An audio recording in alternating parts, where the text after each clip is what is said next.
নতুন একটা ওপেনিং জুটি জয়ের সাথে তামিম।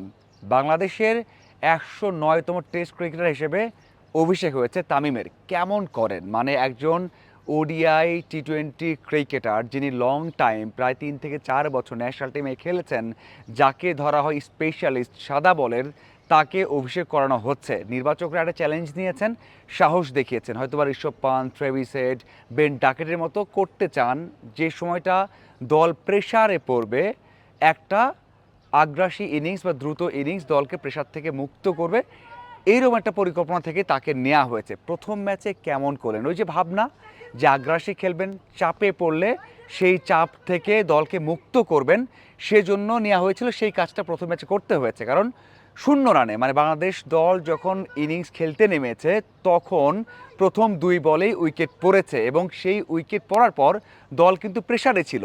সেই প্রেসারটা রিলিজ করার জন্য দারুণভাবে নিজের যেই দক্ষতা আছে কাজে লাগানোর চেষ্টা করেছেন, যে এক্সপিরিয়েন্স আছে সেই এক্সপিরিয়েন্সে তামিমকে মনে হয়নি যে কোনো কারণে তিনি চাপ ফিল করছেন। মানে প্রথম ম্যাচ খেলছেন সাদা পোশাকে, লঙ্গার ভার্সন খেলছেন, পাকিস্তান দল একেবারে খারাপ দল নয়, তাদের বিপক্ষে কিন্তু প্রেসারে পড়ার কথা, কিন্তু সেই প্রেসারে পড়েননি কারণ এক্সপিরিয়েন্স আছে এবং সেভাবেই শুরু করেছেন। মুমিনুলের সাথে 44 রানের একটা জুটি করেছেন 58 বলে। মানে আপনি যদি ওডিআই খেলেন সেখানে কিন্তু 10 ওভারে আপনি 40-44 করবেন, এটাও কিন্তু খুব একটা কল্পনা করা যায় না বাংলাদেশের প্রেক্ষাপটে। বাংলাদেশ আর একটু স্লো খেলে, কিন্তু এই যে টেস্টে যখন তামিম ব্যাট করলেন, মুমিনুলের সাথে 44 রানের পার্টনারশিপ হলো, সেখানে মাত্র 58 বলে 3টে 4 হাঁকিয়েছেন, 34 বলে 26 করেছেন। সেটাও কিন্তু আপনি ওডিআই ইনিংস বললে ভুল হবে না। সবশেষ যে 2টে ইনিংস খেলেছেন টি-20তে তামিম, সেটাও কিন্তু স্লো ছিল, তার থেকে ভালো খেলেছেন। তাকে যে পরিকল্পনা দেওয়া হয়েছে, যে কারণে নেওয়া হয়েছে, সেটা কিন্তু দেখিয়ে দিয়েছেন এবং ওই যে প্রেশার লেস করা, সেটা কিন্তু করতে সক্ষম হয়েছিলেন। কিন্তু দুর্ভাগ্য বিষয় যে আমরা বলতে পারি যে প্রথম ম্যাচে 26 করেছেন, ব্যর্থ হয়েছেন। হ্যাঁ, সেই সেন্সে আমরা বলতে পারি যে ইনিংসটা বড় করতে পারতেন।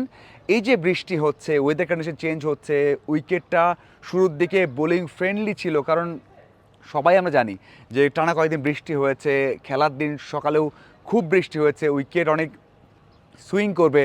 যেখানে জয় আউট হয়েছেন সেখানে এক কথায় অনেক টাফ ছিল, কিন্তু তামিমের ব্যাটিং দেখে টাফ মনে হয়নি। আমি সেই দিক থেকে বলবো যে তামিম তার প্রথম টেস্ট ইনিংসে সফল, অবশ্যই সফল। যে কাজটা করতে দেওয়া হয়েছে সেটাও করেছেন এবং তার যেই ইনিংসটা যে বিল্ড আপ করে সেটা করছিলেন, কিন্তু যেভাবে আউট হয়েছেন সেটা নিয়ে আক্ষেপ থাকতে পারে।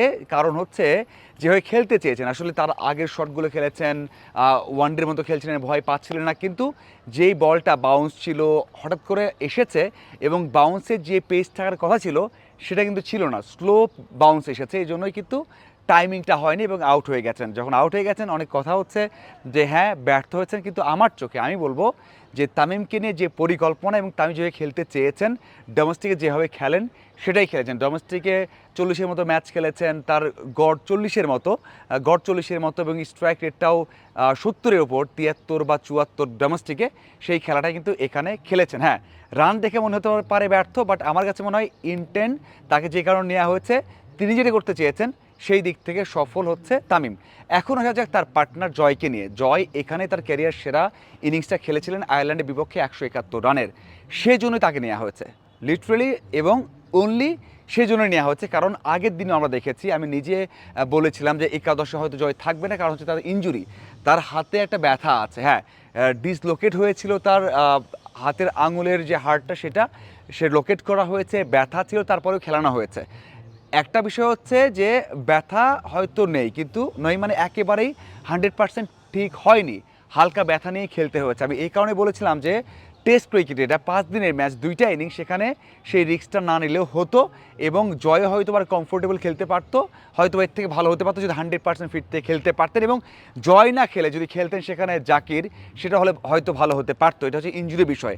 এখন আসা যাক জয়ের পারফরম্যান্স। জয় কিন্তু এখন পর্যন্ত 22টা টেস্ট খেলেছেন, 40টা ইনিংসে ব্যাট করেছেন, সেখানে 8টা ডাক মেরেছেন। একেবারে ভুল শুনছেন না, 8টা ডাক মেরেছেন। তার স্কিল নিয়ে আপনি প্রশ্ন তুলতেই পারেন। আমরা দেখেছি যে আমাদের ওপেনাররা ভালো করতে পারে না বলে ওপেনারের সুযোগ পান, তামিমকে সেই জন্য নিয়ে আসা হয়েছে। এর আগে যে ওপেনাররা খেলেছেন তারা সেই কাজটা করতে পারেননি, কিন্তু এই জন্যই তাকে আনা হয়েছে। তার এই 22 টেস্টে গড়ও কিন্তু খুব বেশি না, মাত্র 26, মানে 22টা টেস্ট খেলে ফেলেছেন বাংলাদেশের ওপেনার, তার গড় মাত্র 26।